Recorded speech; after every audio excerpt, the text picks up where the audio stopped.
Hello everyone, welcome to back my channel. I hope everyone is having wonderful day.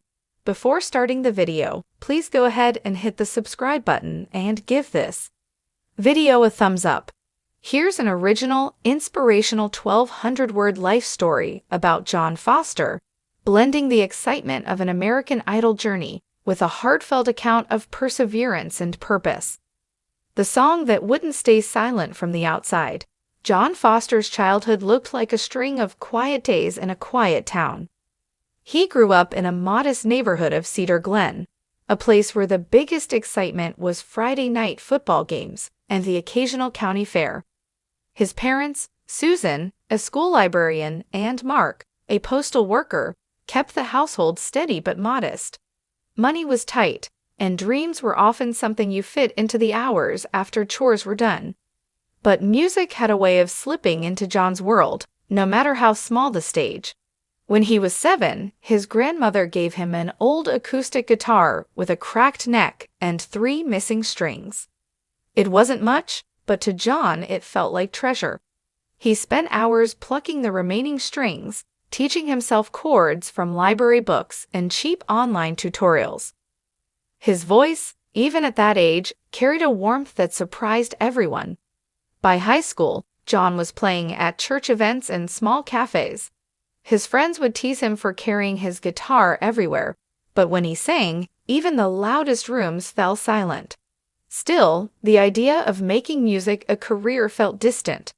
College brochures filled his mailbox, each reminding him that practical choices mattered more than dreams. Detours and doubts. John enrolled in a local community college, studying business administration because it seemed sensible. But spreadsheets never stirred his heart the way a melody did. Late nights found him strumming under the campus clock tower, writing songs about hope, loss, and the life he longed for. During those years he faced real struggles: his father's sudden illness, part-time jobs that barely paid the rent, and the gnawing thought that maybe music was only meant to be a hobby. Friends moved on to steady careers while John stayed caught between duty and desire.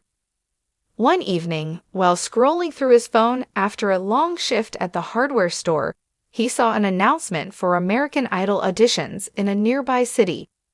Something in him sparked.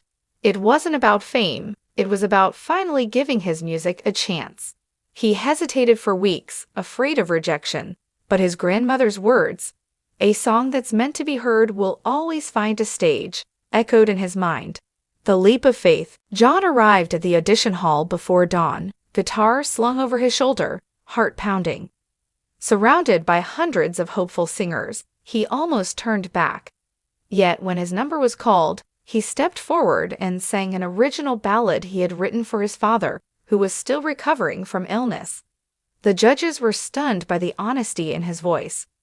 One of them said, "You don't just sing notes, you tell stories." That single sentence became a turning point. Through weeks of competition, John's humility and heartfelt performances captured millions.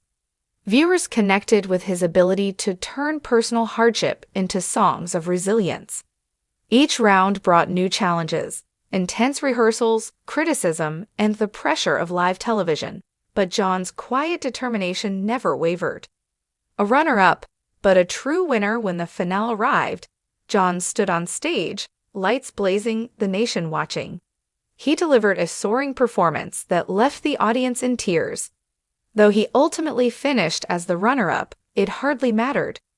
Offers from record labels poured in. More importantly, he had proven to himself and to his hometown that a dream once nearly silenced could become a nationwide anthem. But John's journey didn't stop at the confetti-strewn stage.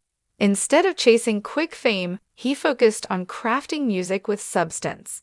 He released his debut album Hometown Sky, filled with songs about perseverance and gratitude. Critics praised its authenticity, and fans around the world found comfort in his lyrics. Giving back and moving forward success brought opportunities, but John never forgot Cedar Glen or the people who cheered him on when no one else was listening. He set up a foundation to provide free music lessons to underprivileged children, remembering how a single broken guitar had once changed his life.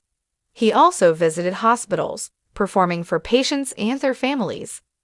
Music heals in ways medicine can't, he often said, a nod to his father's recovery, and the many nights music had kept his own spirit alive. Touring the world, John carried with him the lessons of his early struggles, humility, persistence, and the belief that talent means little without heart. His concerts weren't just shows, they were shared experiences, filled with stories of hope and the reminder that dreams are worth the fight. The legacy of A Voice years after that first audition, John Foster remains more than a singer. He's a storyteller, a mentor, and a symbol of what can happen when someone refuses to let circumstances define them. He often tells aspiring artists, "You don't have to win the trophy to win the life you're meant for. All you need is the courage to begin." John's life proves that success isn't measured by a title or a competition's final vote. It's measured by the lives you touch and the music you lead.